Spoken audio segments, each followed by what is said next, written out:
with us in studio. He's going to be at the Funny Bone, Orlando.funnybone.com for tickets. Now this morning, because she's here, and I like to bust her balls a little bit, I was doing funnybone.orlando.com. Yeah. Well, and that goes to nothing. It used to be the Improv. And that goes to nothing. I mean, you guys know where it is. You absolutely know. He's got 2 shows tonight, 2 shows tomorrow. Matt McCusker is here. Hey! How you doing, Matt? I gave him a blast. Hey, what's up, guys? I gave him a blast. Thank you for the blast. So, I should say famous podcaster and stand-up Matt McCusker. And writer. And writer. And dad. And dad. And father. And father. And probably best husband. I try. Top tier. I'm all right. Top tier husband. I try my best, man. Yeah. I mean, I get tired of being the best husband in Orlando. I'm one of the greats. Matt, I'm curious because I know Daniel was talking to you earlier about, we kind of went independent.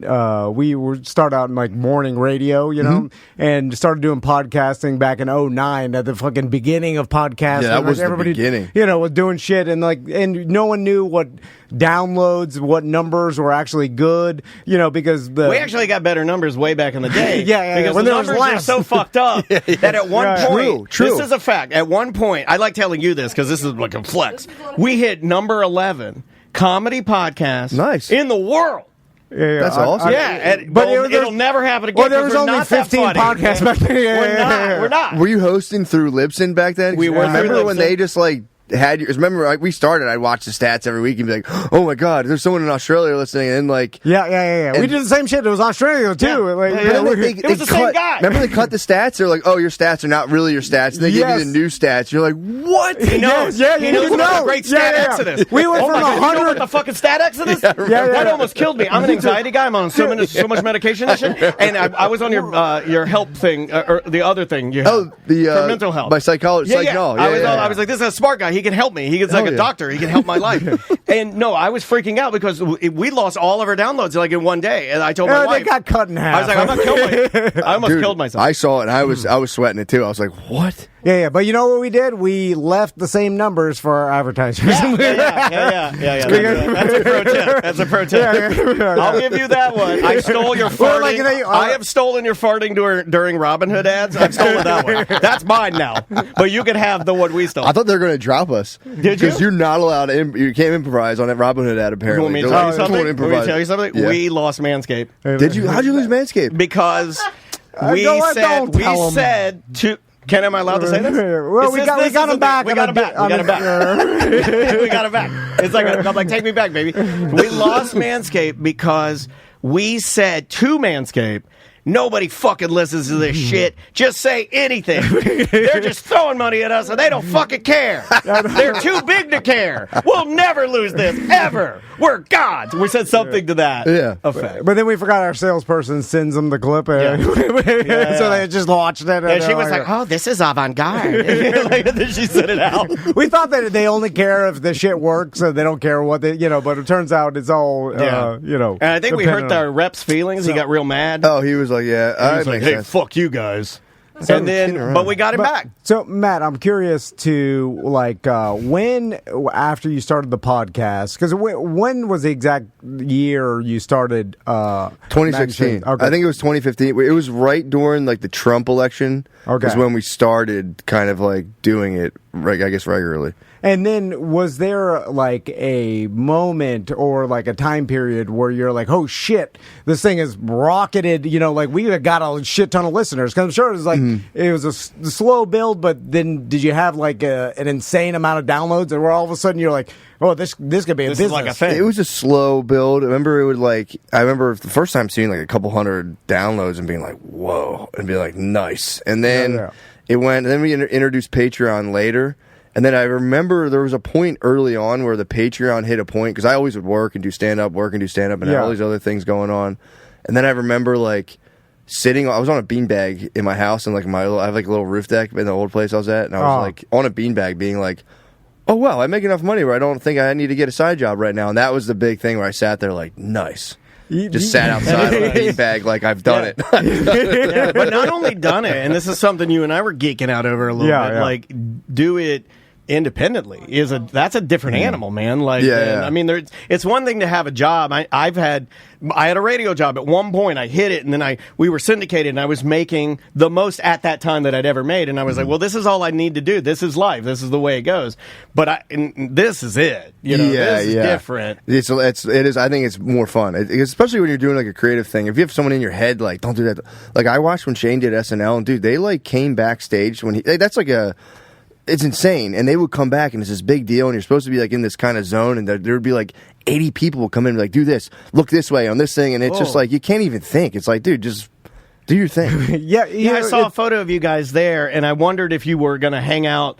Like, I know that's a super personal question, but I was like, where do you sit when you're doing that? Do you hang with him? Do you sit in the audience? No, it was like I chilled beforehand down in like the dressing room, and then during it I just sit in the audience and just watch. Actually, when there's a dress rehearsal, so I watched a dress rehearsal, and the live one I just sat and just chilled out in the dressing room. Yeah, that's so many people telling you like I watched it happen, and I'm like, dude, are you cool? And he was just like, oh, I don't listen. I haven't listened. I was like, did you get all that? He goes, no, not at all.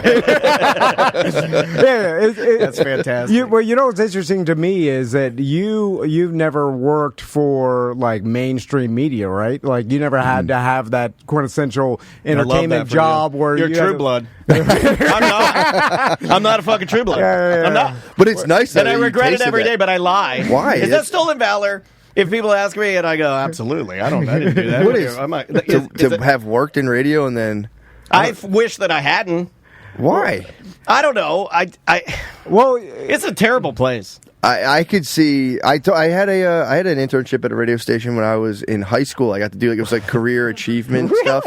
Yeah, it was like one of those like Tom and Delilah, like soft rocky kind of like I don't know what to liken it to. It was like a top 40 kind of soft rock adult thing. Contemporary stuff. And I used to do when I got there, I thought it'd be funny. In Philly, there's Power 99. It's like the black radio station. They do like baby mama check-ins. So I was I did it. I was supposed to read the Quiet weather. Storm, shout out. I did a baby mama check-in. When they were like, okay, read the weather. I was a 17-year-old. Like, just read the weather on air. It's a big deal. And I was like, I'll give a shout out to all my baby mama. And they were like, they were so mad. Like, you can't do that. But they have to be quiet, man.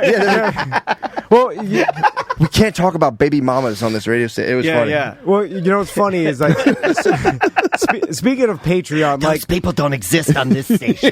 What the internet did is it gave the power back to the people, right? So it's like the people. Look at this nerd. Motherfucker. You know what? Hands across America, everybody. No. What I mean is that your audience is like your what audience I mean can is we're directly more alike than we are different. We're in this together, y'all. Your audience can directly support you. I mean, that's how we fucking made the leap from working for a giant corporation, and then all of a sudden, like we did it before there was even Patreon or anything. We had to build our own through Stripe, this company called Stripe that does we built monthly it independently. We built our thing and then had all the subscribers, and then Patreon came to us like a month later, and they're like, "We built this thing." we were like, "Fuck!" That's a true story. We spent $2,000 on the guy that made good. Patreon. I forget. He's a famous guy. Yeah, I just saw like it's good he did it though, because they don't have to pay all those fees. Somebody famous was just with the Patreon guy, and they were like hanging out, and they're like, "This is the Patreon guy." I was like, "I know that guy. He met with us like years ago." Really? And then he's like, "I built this thing, and I want you. Will you guys do it?" And we're like, "Sorry, we already built our own." built a thing, and ours sucks. But what I mean, and this is like you work for a big media company, and then they're always going to have influence on what you do and shit. And then sometimes their influence is stupid. And you're like, what the fuck? And it's based on like, oh, this is what you should do during this time, and this is what the stats say. And it starts.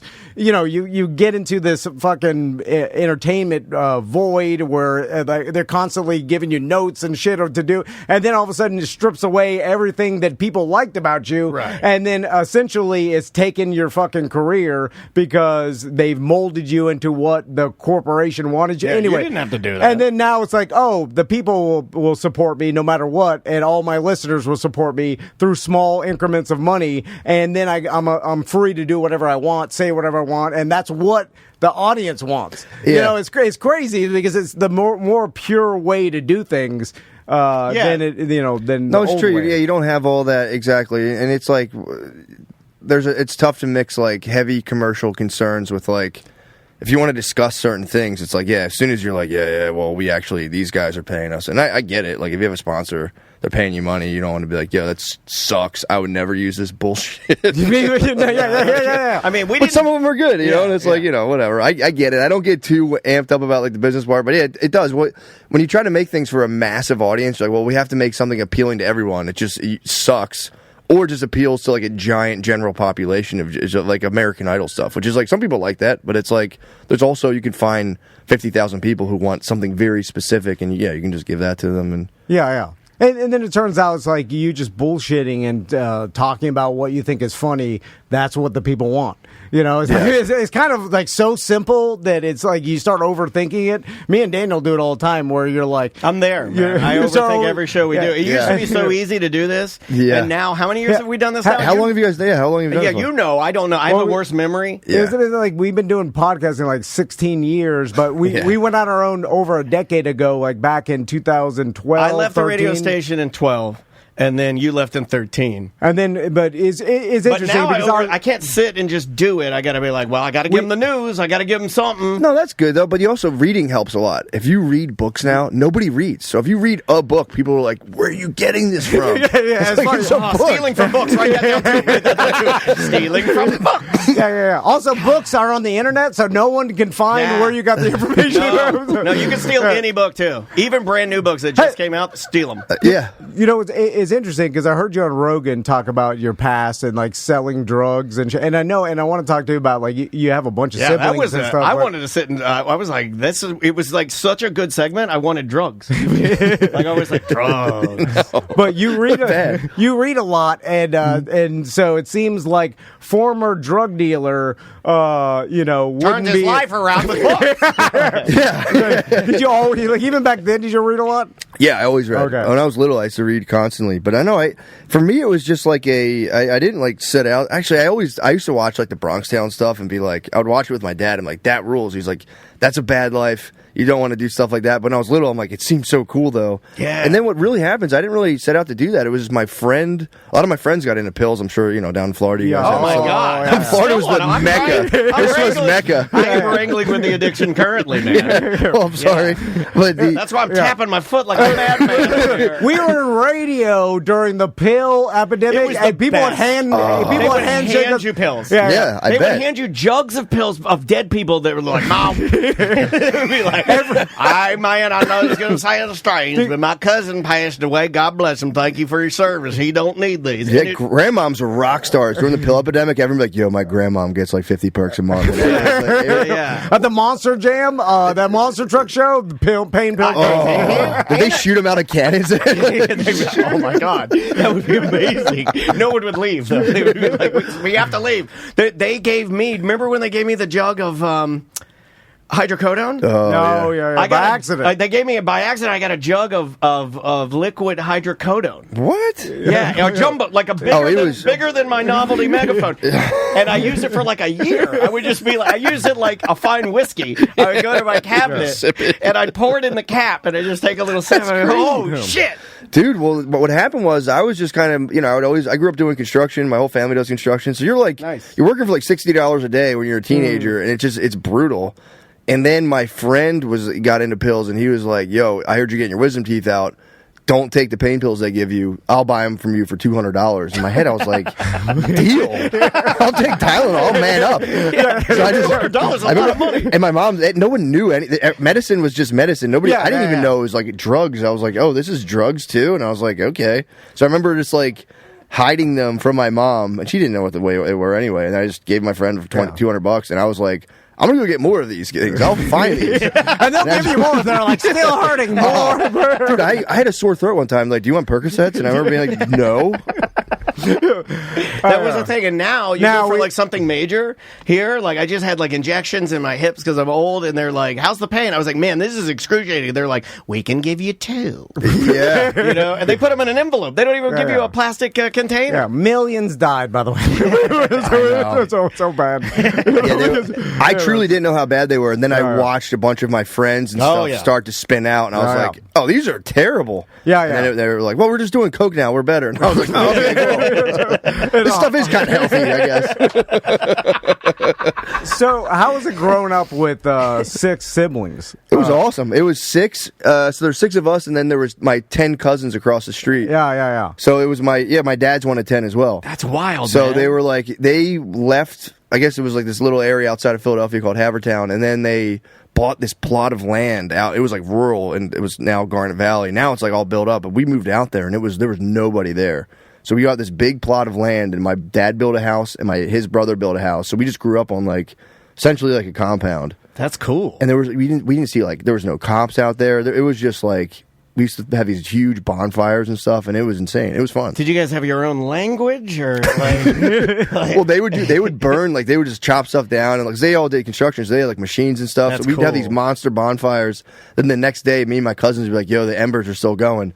So we would stoke it up and start like throwing gasoline and like just like exploding shit. We literally would like, if you put a beer bottle on a fire too, the pressure builds, and you throw rocks at it, till finally it just goes boom. I didn't know that. Write that down too. Dude, we would throw my favorite guest. We would throw like gas, and then our parents would like see the fires go, and they come up and be like, "We threw gasoline in here. It wasn't us." Yeah. It was so that fun. Sounds like a fun. It was. That's very Florida, man. Yeah, that is very like. That sounds like a lot like. Yeah. I mean, you had a lot of that. This guy had a barn behind his house. Yeah, we had a barn. Was his dad's, and he would just party in there with his friends like wild animals. Mm-hmm. I didn't get any of that. You know, I had to wait like way later to get into that. But that's a very Florida. Yeah, we would. When I was a kid, we would walk along the highway. Like when I was like 12 years old, 13 years old. My mom would wake us up at 9 o'clock and be like, "Get out."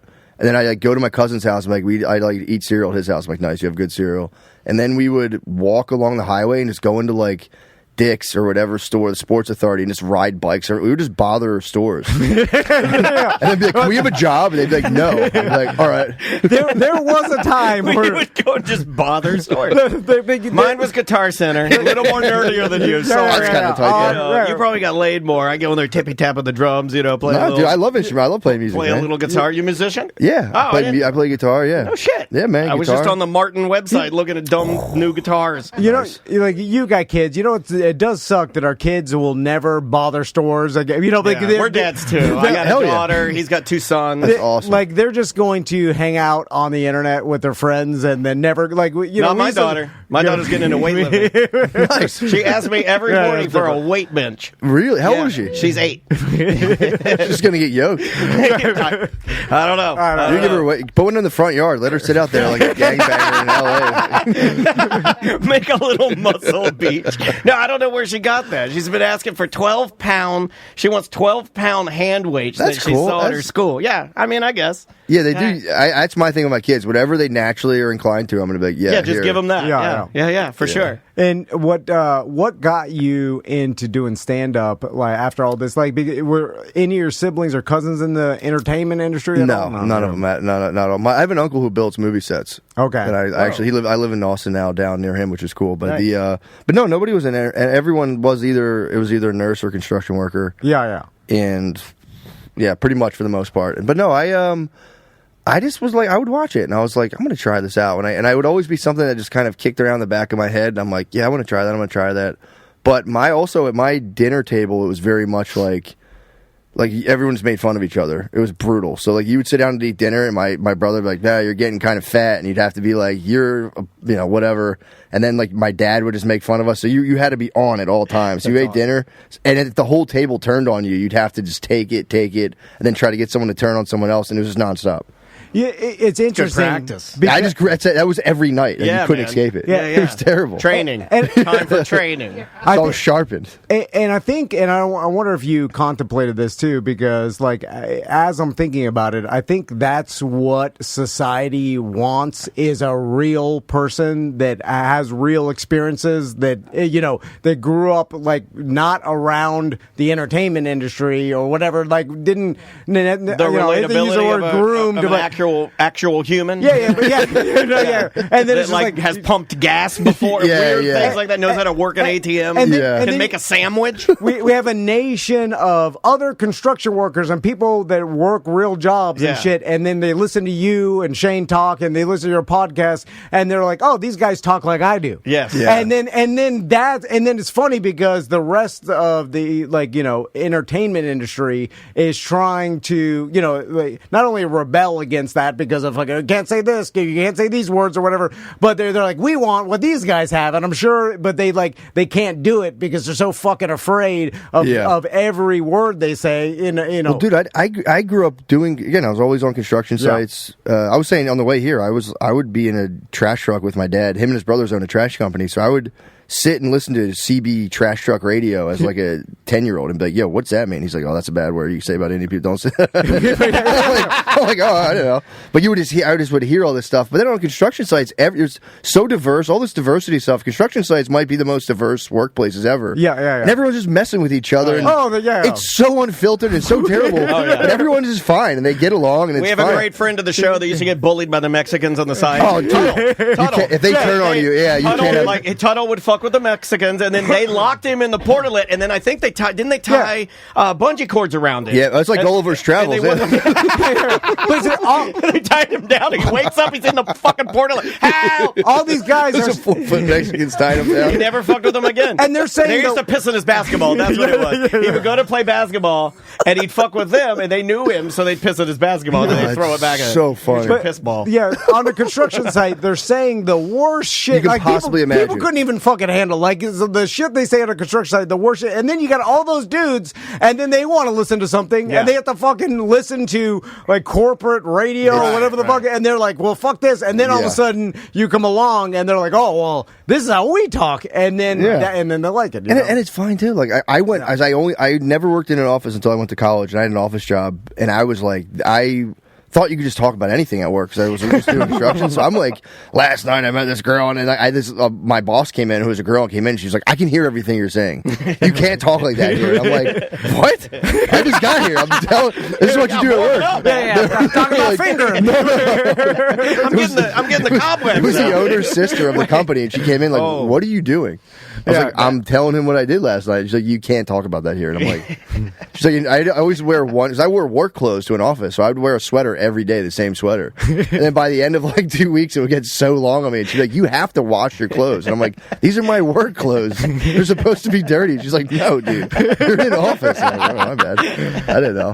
But it is fun, though, because then it's like, you get like, especially like the thing I really take pride in now is doing, especially like, I'm sure you guys know, you do podcasts and you're like, dude, I'm just talking about nothing. Like this, what's the point of this? But then you're like, dude, the thing I really like is like these guys are at work, they're bored, it's miserable. I remember it. It still like sticks with me. That feeling of being like trapped in an environment. Like, I hate this. It sucks.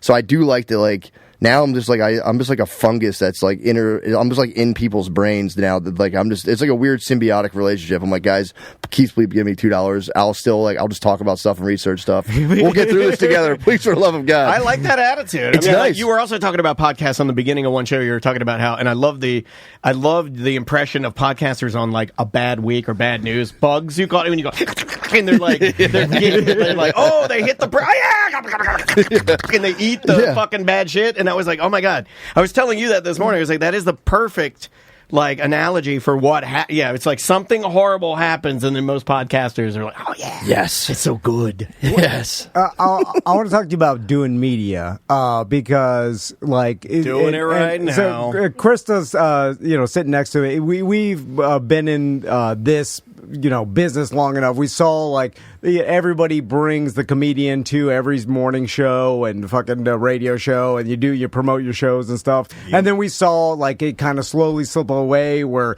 certain comedians they'll just promote their own show. Well, the Sunday show's gone. That's something I realized. The Sunday show's been gone for a while now. And then when I started, it was like everybody. When I started, everybody wore a suit, and they did 3 Sunday shows. And it was kind of like that. It was like the guys would come in, and it would be the 2-2-1. We'd make fun of it. We'd call it the standard, the 2-2-1. Mm-hmm. And now it's the 2-2, or sometimes this weekend we have 2 shows on Sunday. Oh, there you go. It's different. It's a one-off. Okay. Yeah. Or I usually do Thursday 1, Thursday 2-2.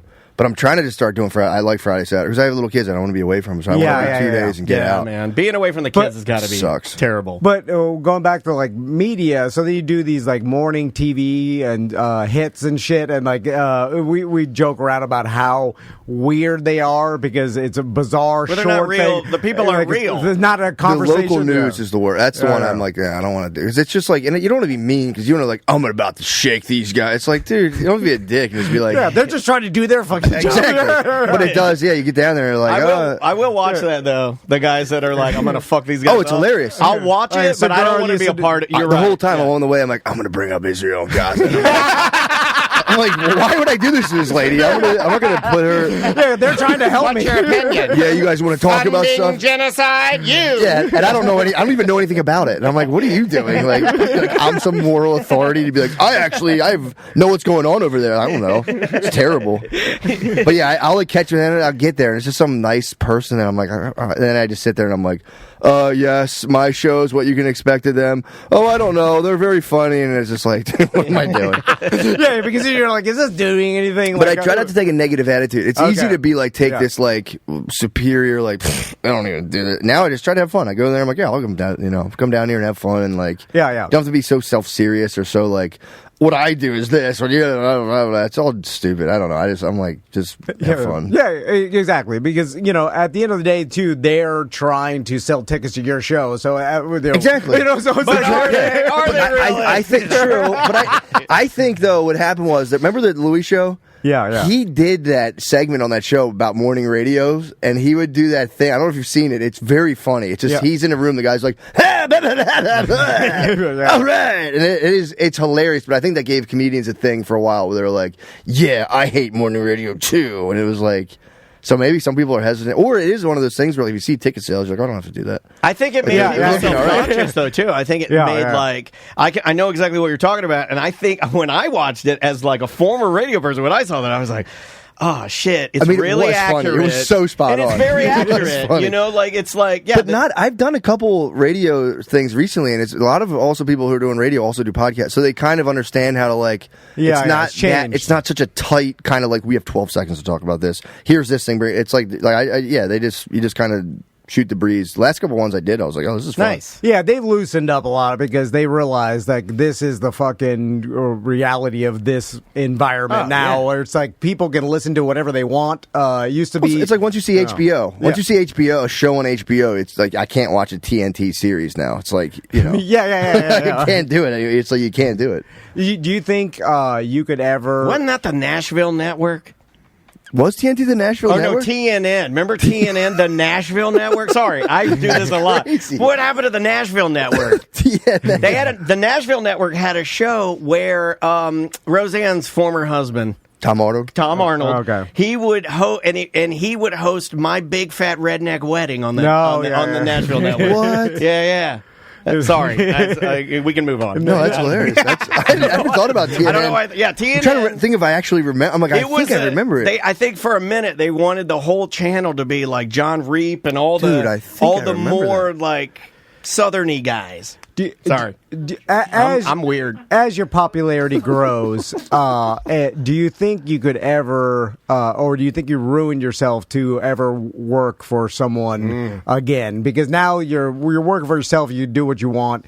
But if someone gave you the opportunity, like, hey, work for us or like work for this network, and we'll buy your show. But now we have somewhat control over you. I don't know, honestly. I used to be, the whole thing that would really fuel me was, again, that feeling of being at a job and being just like beyond miserable, of being like trapped and being like, I'm being underutilized. I don't know what I'm doing. I'm dying. Yeah. I know that feeling. So I used to worry about that a lot, but now I think about it too, with like, especially with kids and stuff. I'm like, if I had to go work for someone, I don't think it'd be the end, but again, I haven't, so I don't know. I haven't, like, now, I always, like, build things up that I'm not doing as being, like, that would be pretty cool, then I experience the reality of it. I'm like, this sucks. But, I don't know, I think I'd be okay, but in the meantime, I'd prefer not to, but if I had to, I wouldn't be, like, because I always go back to, it's a job. Yeah. So it's like, I could be doing, especially doing, like, demolition and stuff, it's like, dude, I could be, like, breaking down drop ceilings and having, like, pigeon shit fall down my face. Oh, yeah. So I'm like, oh, I can't talk. Like, it's kind of gets to the point where you have to always keep myself in check and be like, dude, it's not the end of the world. But I'd prefer not to do it if I could, you know, because if I get like, you can't talk about this, it'll just be in my head the whole time, and I'll be like, and it'll just be like, dude, say it, dude, you can't do this. Yeah, it becomes like the telltale heart, or you know, like it's like you can't ignore it, and then we got to a point where we were the guys in radio that went through the sensitivity training. Oh yeah, you know, got in trouble. Yeah, What I got deposed one time. You know, as soon as I hit any of that, I'd spaz. So to answer your question, no, I can't do it. Yeah, and that's what I mean by like when you were talking, you were giving me some love. You're like, don't dismiss the radio thing, and I'm like, well, it's because like the memories that I do have there. Whereas I am glad that I'm like I think I'm better at like researching and carrying a conversation and helping him out, and I know how to plug all this shit in and do it.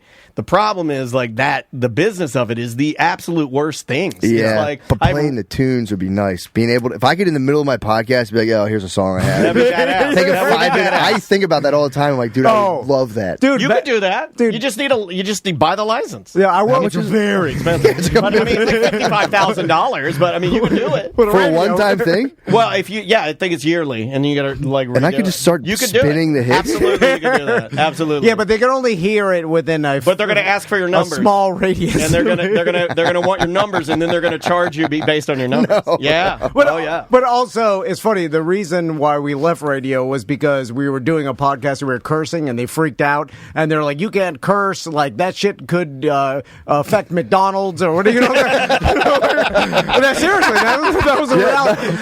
And, I mean, I think that's the exact quote. I mean, you've seen this shit happen. It's like, oh, what if a sponsor hears you say this word and then it could affect our bottom line? So they actually used an example. They were like, what the fuck are you talking about? McDonald's could hear you and Tom say cunt, and then seriously, it was like they were like they're not going to know the difference between you guys in Dan's house saying cunt, and whether you're at the station saying it. And I was like, well, you were like, of course they would know because on the radio you don't say that. And somebody drops their cheeseburger, and now it's like, but it was back when like crazy. The FCC, like that shit doesn't exist anymore, but it's used to like FCC was like attacking Howard Stern. This is sounding very manscaping right now.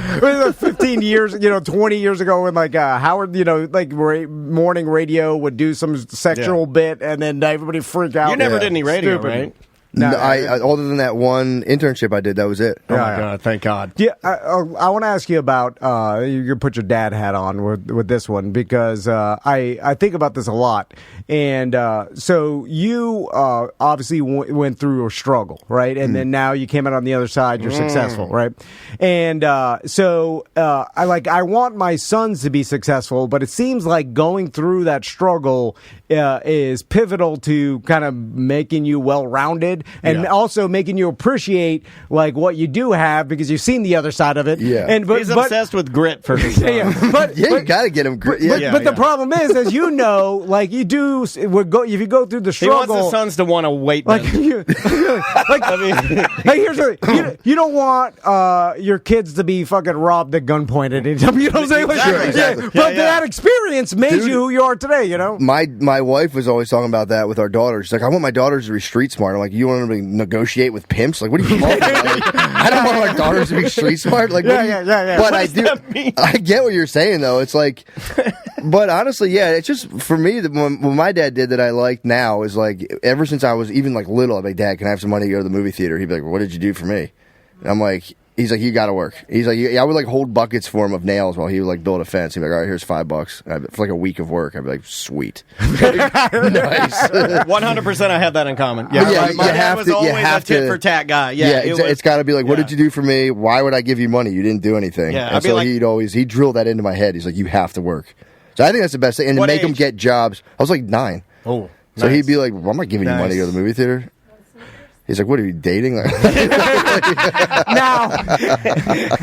it was a different time though. Like my son's 9, and they'll ask me for we want this, and I'm like, well, you got to earn. I'll try to do the same shit, and they'll be like, I don't want it anymore. They can pull that on you. They can pull that. I'm not interested in anything in the world. Yeah, that's tough. Yeah, turn off my brain. The jobs it's just make them work and get jobs and be like there has to be something that if they were, you had to find what they love and threaten to destroy it. Yeah. I like that. You have to be like a mob boss with kids now. You have to find what they love and be like, I'm gonna just pinpoint it in and be like, I'm taking that, and they'll find their thing and they'll freak. I've been leveraging the Disney princesses against my daughters since we took them to Disney World yesterday. Oh, right. Okay. Anything they would do, I was like, I'm gonna tell Elsa that you did this. And she'd be like, no. Yeah, and that shit looks like the real Elsa. Did you go through the thing? Yes, dude. It looks like the real. I met them, dude. Yeah, Yeah. it's insane. It's it is the real Elsa. unbelievable. I'm not even going to say it looks like it. That's the real fucking Elsa. And they're so in character. If you say anything, they're like... They never go out. Right away, and you're like... You know why they never go out? Because just like you're talking about parenting, I think if they get out of character, you're fucking fired on the spot in front of the kids. Yeah, I think you're out. I think they Take your silver wig off and get the fuck out of here. One of the villains comes and just destroys you. I like Cruella. She pulls up. I like your parenting style. Threats and then also bribe. You've tried bribery. Yes. That's my whole parenting is threats and bribery. It is. You're like a medieval lord. You're like, oh, they don't want to do this. I'll give you this. They'll do it. And if they get too unruly, it's you pour oil on them. Yeah, you tar and feather them right over the wall. But it is tough because how old are your kids again? 8 and 9. Yeah, that's a different age. Yeah, I'm 1 and 4. So it's like, but yeah, it gets tough, man, because it's like you don't want them to be upset, but you have to train yourself to like watch them go through like those quick 5 stages of grief and just still hold fast and be like, and wait, and then they come back, and you're like, all right, thank God, I almost caved. I have a bad one right now that I'm going through right now. I have a fight with my daughter because you familiar with the pirate game, Shut the Box, where you roll the dice and you shut the I've never played that, no. It's a fun little game, and we got a couple of them from our buddy Scott York this week.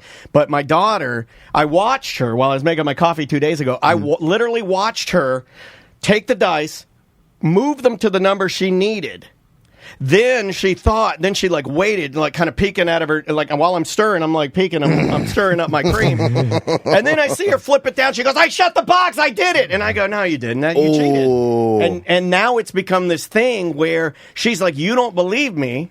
And I don't because I saw it. And then she says, you think I'm a liar.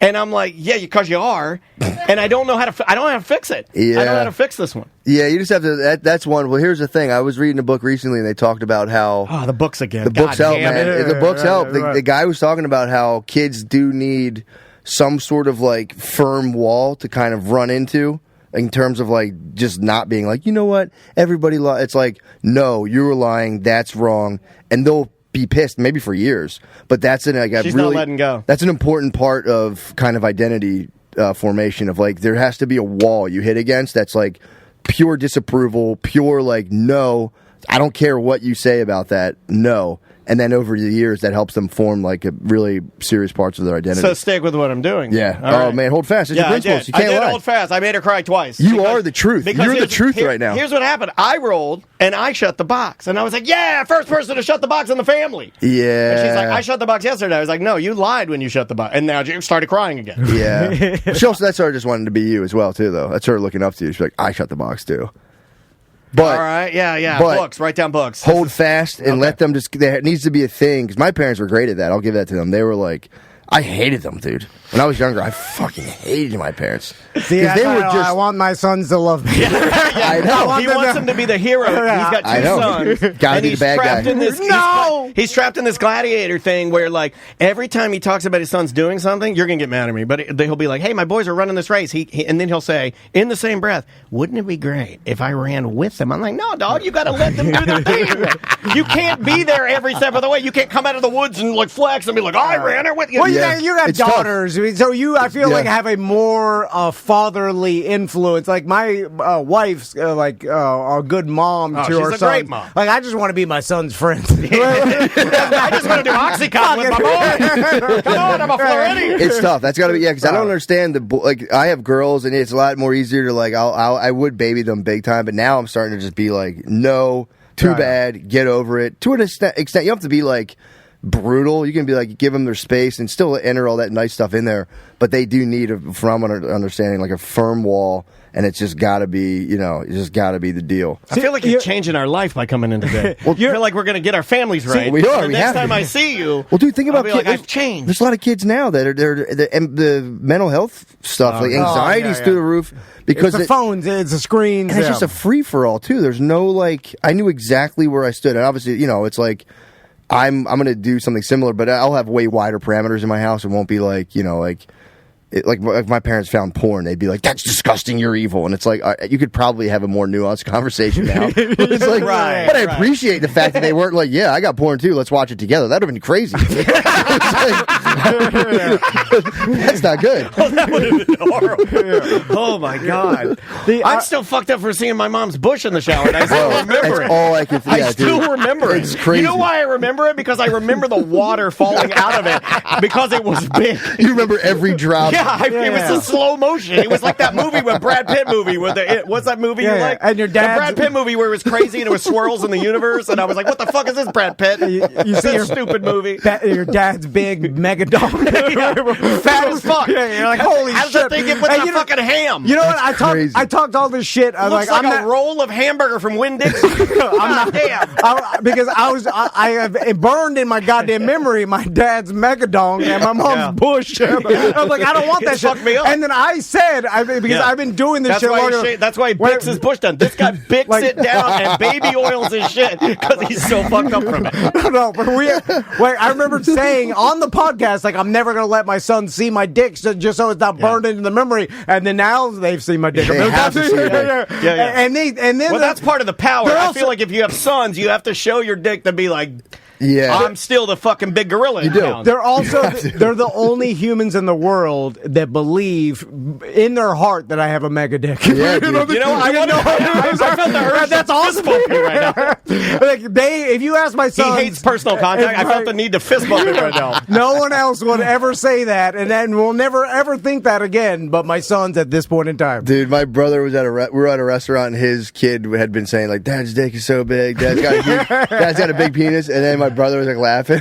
my brother was telling the story or something, and then his wife was like, "Well, I mean, he's a foyer," and I was like, "How dare you let him live in this moment? Believe it. Let him flowers, man. Dude, it was. Up. She had to say it's the best. It's like it's the best time. It's like the best compliment ever. Yeah, it is. I'm curious too because your daughters are young now, but because now it's come into my brain where I never thought this way. Even when my sons were young, I was like, "Fuck it, I'm gonna explain to my sons like if they ever, because now with YouTube and shit, it's easy to find our content, right?" Yeah. And then I'm you mean like what we do? do? We said some fucked up shit. Our thousands podcast, of shows. like it said some horrible jokes and stuff, and now I'm like, shit, my sons are watching YouTube, like they know what I do, like they haven't started watching me yet. My daughter has they eventually no clue.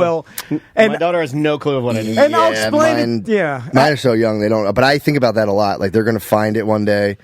I'm just gonna tell them, just be like, look, man, this is what I did. Like you paid for your college. Shut up. It's like, there's going to be some stuff, but I think they will. I'm hoping they'll see that, and then I'll be like, look, man, cautionary tale. You don't we didn't know. We didn't grow up with the internet, so it's just like, oh, I'll say anything on here, and you do it, and then you go like years go by, and you're like, oh god, like right, yeah. But I would just, I don't know, I would just tell them like, yeah, it's what I did, It's like I'm older and different, and it's like if you want to fixate on it, you can go ahead, or you can just go live your own life, and just see that and be like, don't do that. Or if you want to go crazy online and be a total pod goblin, it's my new word, pod goblin. People are just nasty on like, I heard Jesus was a pedophile. There's a new guy. What? There's a guy now on a podcast tour trying to claim through the historical record that Jesus was a pedophile. And it's like, bro, what are you doing? That's gonna break a lot of people's hearts. I don't think he's gaining a lot of traction. He's doing shock jock. It's shock stuff. That's all. It's like, oh, and that's all it is. And everyone does it. It's so you see it. You're trying to grow your numbers, and you're just, and also too, you don't know what to talk about. So you're like, it feels boring. Zap, and you just zap the conversation with some crazy stuff. Yeah. So I bank on the fact that they'll be smarter than me, and they'll be able to see it from kind of a bird's eye view and be like, oh, okay, our dad's just a dumbass. It does seem they navigate it better, right? Like naturally, they know. They'll know. Like my daughter naturally navigates YouTube and everything, and then she'll just like, it's fine. It's just like not a thing. Me, absolutely addicted to it. My screen time, I don't know this. It's only gone up. It's never gone down. Would you track your hours? It does. My phone does. What are you rocking in at? A day? Yeah, 14 hours. What? Yeah, on the phone. That's the worst one I've had. That's my bad. I did a 14. I get, dude. I'm telling you, it's so. I don't even know how I did that. But here's the thing: if you use navigation, they count that too, which is kind of nice. Okay, that's BS. But I was on vacation. I was like in the woods, and we were hanging out. You're and flying and stuff. I was just slamming beers and just reading You're Reddit. probably if you're playing tunes as well, that'll hold it up. But no, dude, it's so addicting. I'm like, it's totally, that cell phone's the last, we were given the most addictive stuff. I hate it. Just as like, here you go. And the phones now are like, I'll catch myself like going to take a pee and I'm like, let me check my phone real quick. And while I'm peeing and I'm like, what am I doing? But I'll be like, I can't help it. Stand peeing or sit peeing? I do both. I mean, both. But I find myself go in. Yeah. I found myself go in, go to pull my pants down to stand, grab my phone and sit.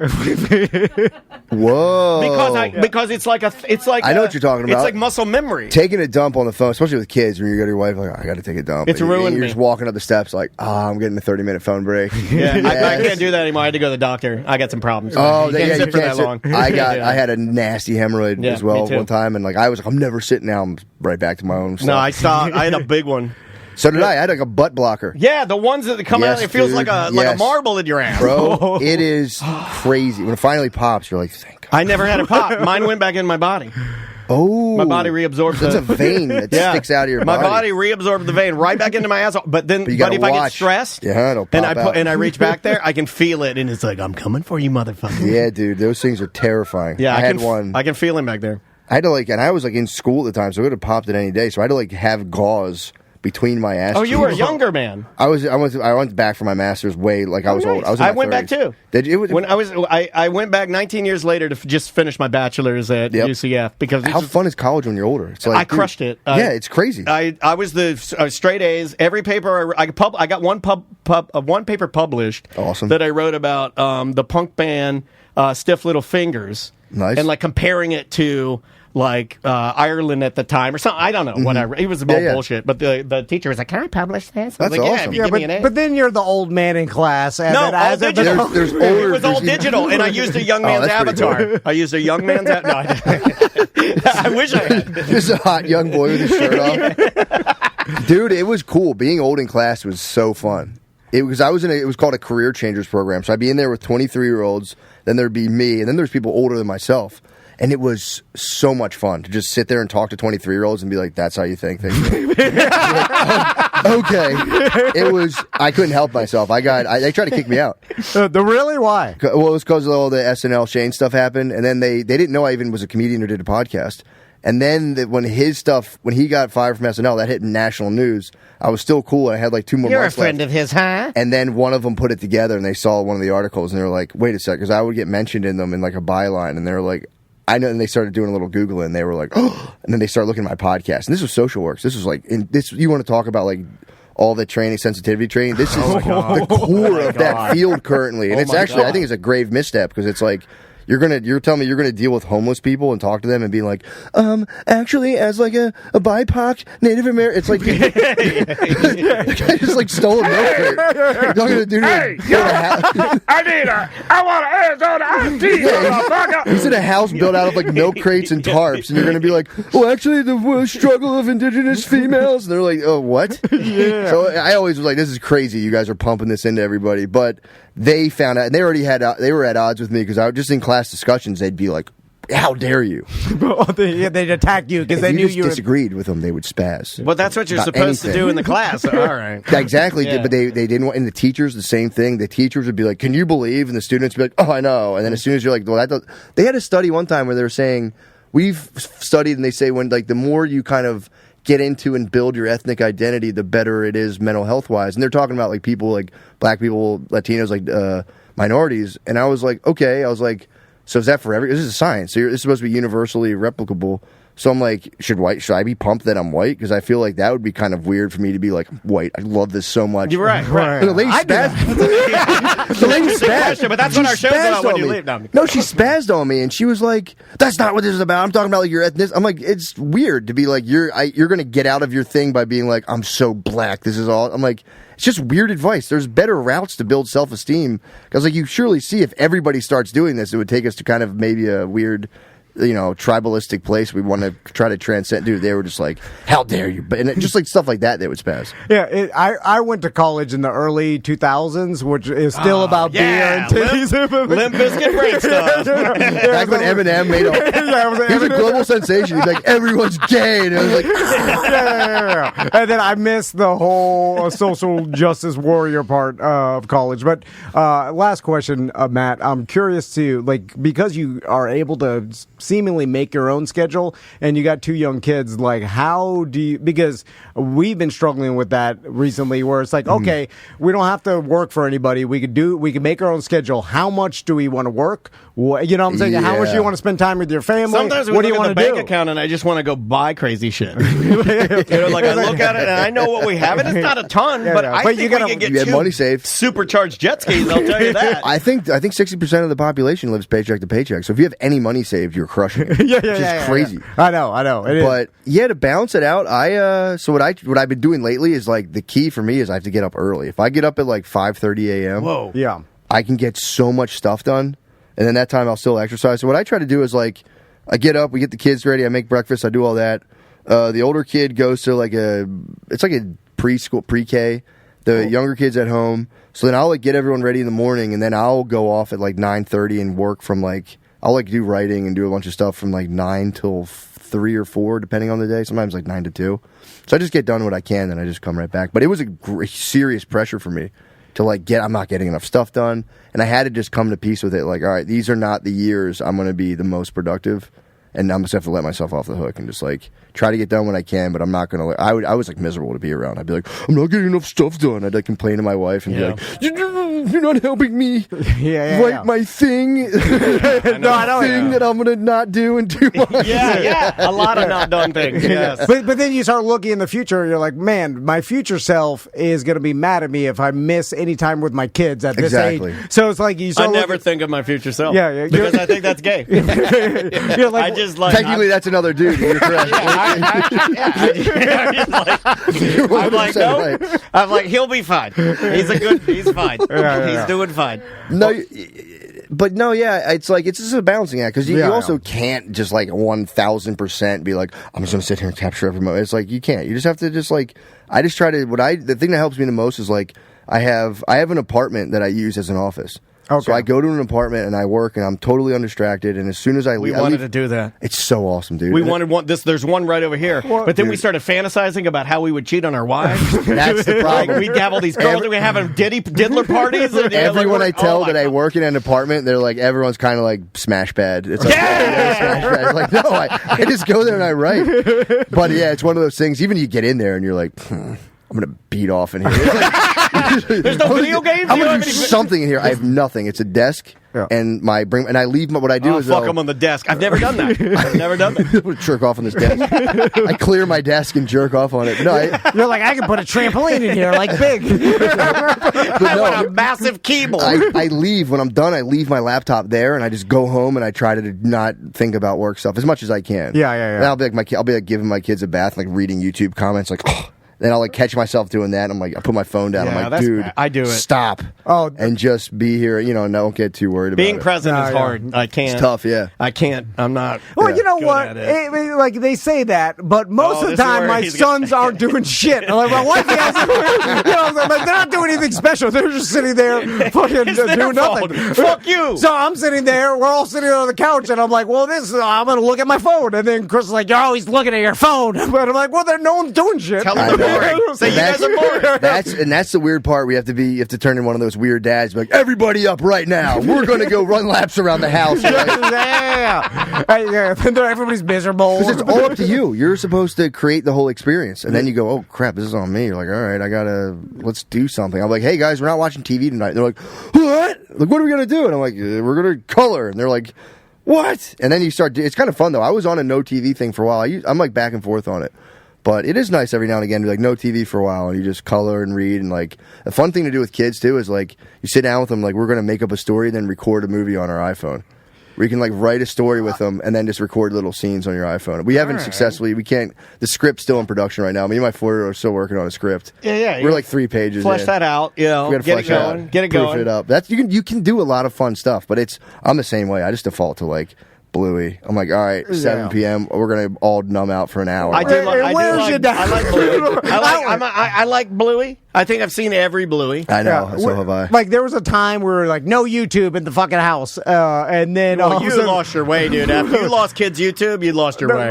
They're on real YouTube. Well, then again, his kids are on real... They're on the fucking juice. They're right in the vein, dude. I give my kid's still on kid YouTube. That's why she's still a kid. Your boys might as well be outside smoking cigarettes right now. They're on real fucking YouTube. Oh, yeah. They're watching some shit like my youngest... They've seen it. They've seen the war. My youngest came in white-faced. He's like, I saw something I shouldn't have seen. And then I'm like, don't tell your mom. Because I downloaded YouTube because of fucking NFL package, and then it was on the TV. What did they see? Yeah. I don't know. I don't know. He didn't ask. He's like, shelve it away. Compartmentalize. Yeah, put it in your container. Put it in your container. Shoot it into the moon. But this is how I rationalize it. I'm like, I saw some shit when I was 8 that I shouldn't have seen. Like my dad. And now you shave yourself down and maybe your fucking balls. No, I ride my bike to my buddy's house. He showed me a fucking Hustler magazine. I'm traumatized. Yeah. Like, sometimes you need to go through that shit. I found a picture of a girl with red pubes. I found a picture of a girl with red pubes pissing. Nice. It was a fold-out centerfold, and I was so scarred. I was like, this can't be sex. This is disgusting. So I rode my BMX bike down the road to a sewer grate, and I tore it into a million pieces, and I stuffed it down in there. Because I thought that would break the curse. You're a smart guy. It's like back in human evolution, like there was a shit ton of kids being traumatized by murder. Also, like like they were the like strong ones. Their families were killed, and then the guy that killed the family would bring the kid along and make him the new warrior. They used to see shit all the time, the horrible shit. Like even you go ancient human, like you had a rough life in the fucking woods. Yeah. Like so. I think our human brains can handle it. Like it's not going to ruin them forever. And I'm worried about them growing up too soft. I would agree. That all of a sudden they're 12, 14 years old and they never really had any crazy trauma. We have a stable life. I know they have regular YouTube to ready them. They have regular standard YouTube. I need someone to show them something traumatic. Yeah. Get in there. Watch some people. Watch the Darwin Awards. That'll prepare you. Watch these people. I somehow that's on my algorithm. Is people dying? I don't know. I know, dude. It's everybody right now. Everyone's getting the death videos. But no, I mean, it's like I don't know. But then it's. Maybe we'll have more social, well-adjusted people if everyone's not just blankly traumatized with a huge part of their lizard brain just activating to just destroy people to get love or you're right. That's good, but I mean they'll get it. You don't want to I would just personally, this is my advice, is just focus on them being as nice as possible. Yeah, also for dudes, I have girls though. For dudes, it's build some grit. The chores and yard work, obviously. You have the Florida heat. I would definitely dog them out in the Florida heat. They're Swedish. Mulch the garden. They're Swedish boys. Yeah. No, I'm not kidding you. They're Swedish boys. They can't go in the heat. Your wife is Swedish. If she goes in the heat, 1 second of heat. She rode the bike. They're exercising. She rode the bike here, on Tuesday? She came in from a 30-minute ride, and she's as red as, they're the whitest I got burnt at Disney World yesterday. And then I'm like, well, how tough do they have to be? It's not Mad Max outside. It's fine. But if it is Mad Max, they're fucked. You could titrate the adversity, and if they're going to see crazy stuff online, that's just especially with dude. Imagine the word of mouth when we were kids is yo, I heard about porn, and you'd be like, whoa. There's going to be kids that are just going to be hitting each other with the wildest visuals. It was a tale. Mine in my middle school was. Jenny put a hot dog up her pussy. Yep. Everybody had the hot dog girl and the fork girl. Yep. That's it. And that was as. And then now you can search it and see. And you can see it. You can 60, see you can 60 men now. If I saw that when I was young, I'd be like, oh shit. My imagination I thought was bad, but the reality was real bad. Matt, thanks so much for coming in. Thank you guys, man. I appreciate you being guys here, are awesome. Man. Get your tickets, orlando.funnybone.com. 2 shows tonight, 2 shows tomorrow. I'm going to try to. My daughter has a dance competition tomorrow, but she dances in the morning. Dude, I think I'm going to try to slide out. Let me know. I'll comp you guys. Yeah, I appreciate that. No, not needed, but I'll definitely slide through. I appreciate that. Thank you. I'm sure all our listeners know Matt and Shane's secret podcast. Make sure to listen to that. Yes. Matt, thanks so much. Thank you guys, man. Appreciate you, man. And guys, we will see you on the main show.